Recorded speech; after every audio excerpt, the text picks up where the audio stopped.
Ringside Report is brought to you tonight by Ace Hardware Corporation. Ace is the place. Why do I feel like we start talking about Mike Tyson every week, and unfortunately, it never seems to be on an up-tempo note? More bad news for Mike Tyson.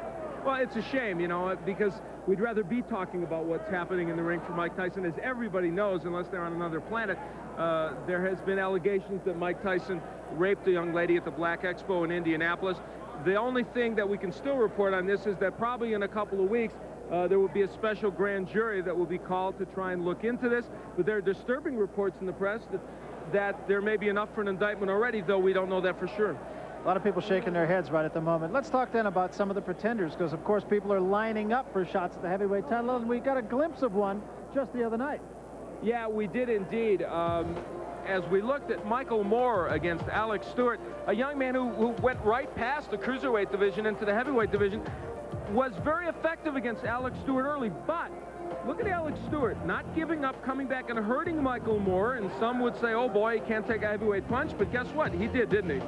Yeah, he did, and he is a good athlete, too. He is a guy who always talked about the fact that his walking around weight was 200 plus. He showed a pretty good ability to punch, and you could see a nose plant by Alex Stewart. Good shot by Moore. It really was. I'll tell you, Michael Moore showed us a bunch of things in this match. Whatever you want to say, he went right in against Alex Stewart. I mean, that was his third heavyweight match, and he was able to deposit Stewart on the mat even if he was hurt. And isn't it strange when we talk about some of the young heavyweights, for some reason Michael Moore is a name that very seldom creeps into conversation? Well, I think the reason it hasn't varied is because, let's face it, he's pretty new to the heavyweight division. I think jumping right from light heavyweight, we're not accustomed to a guy doing that. You know, it's not what we usually see. So I think people are going to hold judgment back now. They have to talk about him. Earlier today, we were talking to some of Todd Foster's people about who would they like to fight, and Kenny Weldon, his manager, his trainer rather, said, I'd like to fight the Sweet Pea Whitaker that we saw the other night. Yeah, Sweet Pea Whitaker in a match against Poli Diaz, the Spaniard. And I'll tell you, this was an odd matchup. Poli Diaz, early in the match, was pretty effective until Whitaker started to get to him here and knocked him down. Whitaker is a guy who's not, generally speaking, going to get you out with one punch, although he has. But you had the feeling that there's a headbutt there, and Whitaker not at all pleased about the whole turn of events. It got very ugly. Leading up to the fight, there was a lot of bad blood. There you see example of another headbutt. Whitaker wanted to punish him, and boy, did he ever over the course of winning this decision. Broke his rib, and Diaz's hand was in a cast afterwards. It got to be a very weird fight, and of course, in boxing, you're scrutinized in every fight. Raised questions about Whitaker in terms of his movement and his boxing ability, but he's still a terrific fighter. Yeah, a young fighter, and people still say pound for pound, maybe the best around. Who knows? Of course, that's a question you can argue about a lot of fighters.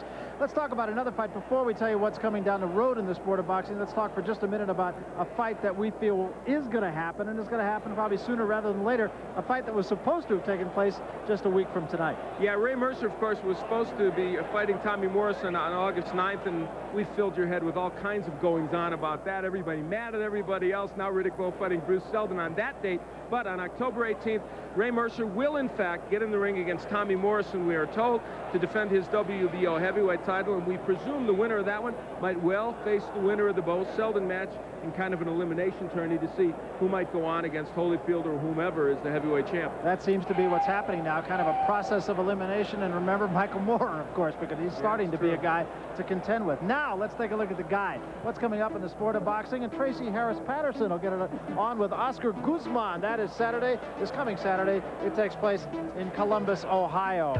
Bone Crusher Smith will be fighting actually a week from tonight in San Francisco. I'm not going to be able to make that. I'm going to be in Atlantic City. He's fighting Leon Taylor, Bone Crusher, a late replacement in that fight, incidentally. Burton Cooper and Anthony Wade. That's where we'll be a week from tonight in Atlantic City at Trump Castle. It'll be Cooper and Anthony Wade. A couple of other heavyweights. Oliver McCall, a guy who really impressed us when he beat Bruce Seldon. He came ready to fight. He gets a guy who falls into the category of trial horse, but a guy who can bang.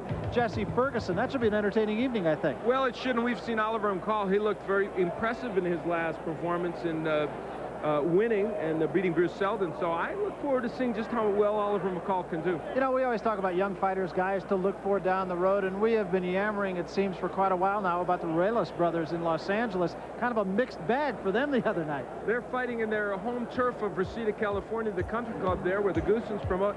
Gabe fighting against Aaron Lopez for the USBA championship. He did quite well. He did his job, in fact, against Lopez. Boxed as we really quite well as we've seen him do.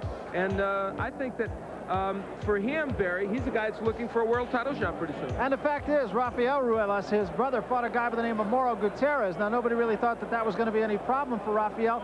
I suppose you could say the fact is it wasn't a problem for him, but he forgot just one thing. Yeah, he forgot to get up, as a matter of fact, and you'll see here, early in the bout, Rafael gets nailed with a couple of good shots. Now, he goes down. Now, he doesn't look too hurt, does he? Gets up on one knee. He's looking across at Joe Goosen, his trainer, but here comes the referee. 6, Clearly a count. 7, 8, 9, 10, 11, and now he says, no, that wasn't 10. I saw 10 fingers.